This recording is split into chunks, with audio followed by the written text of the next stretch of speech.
I'm a law student at American University. I am here to ask you a simple question. I know that we portray Islam and all Muslims as bad, but there's 1.8 billion Muslim followers of Islam. We have 8 million plus Muslim Americans in this country, and I don't see them represented here. But my question is, how can we fight an ideological war with weapons? How can we ever end this war?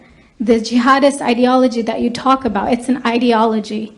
How can you ever win this thing if you don't address it ideologically? Great question. I am so glad you're here, and I am so glad you brought that up because it gives us an opportunity to answer.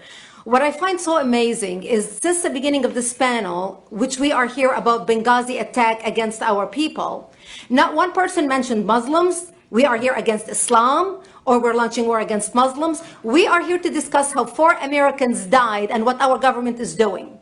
We were not here to bash Muslims. You were the one who brought up the issue about most Muslims, not us. And since you brought it up, allow me to elaborate with my answer. There are 1.2 billion Muslims in the world today. Of course, not all of them are radicals. The majority of them are peaceful people. The radicals are estimated to be between 15 to 25%, according to all intelligence services around the world. That leaves 75% of them peaceful people. But when you look at 15 to 25% of the world Muslim population, you're looking at 180 million to 300 million people dedicated to the destruction of Western civilization. That is as big of the United States. So why should we worry about the radicals, 15 to 25%?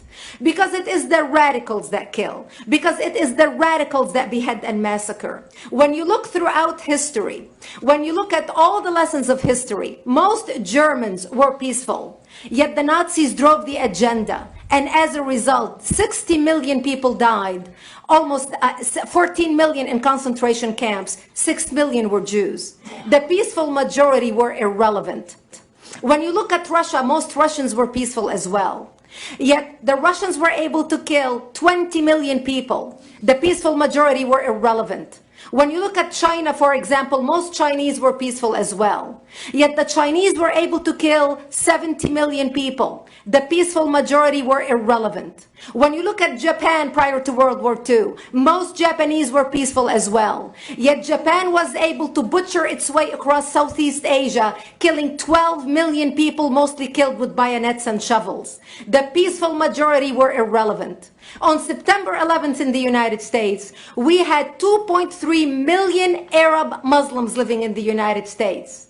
It took 19 hijackers, 19 radicals to bring America down to its knees, destroy the World Trade Center, attack the Pentagon, and kill almost 3,000 Americans that day. The peaceful majority were irrelevant. So for all our powers of reasons and us talking about moderate and peaceful Muslims, I'm glad you're here. But where are the others speaking out? And since you are the only Muslim representative,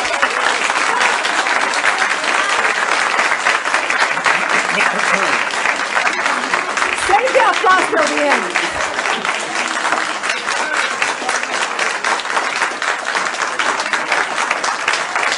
Thank you. Thank you. And since you're the only Muslim representative in here, you took the limelight instead of speaking about why our government, and I assume, are you an American?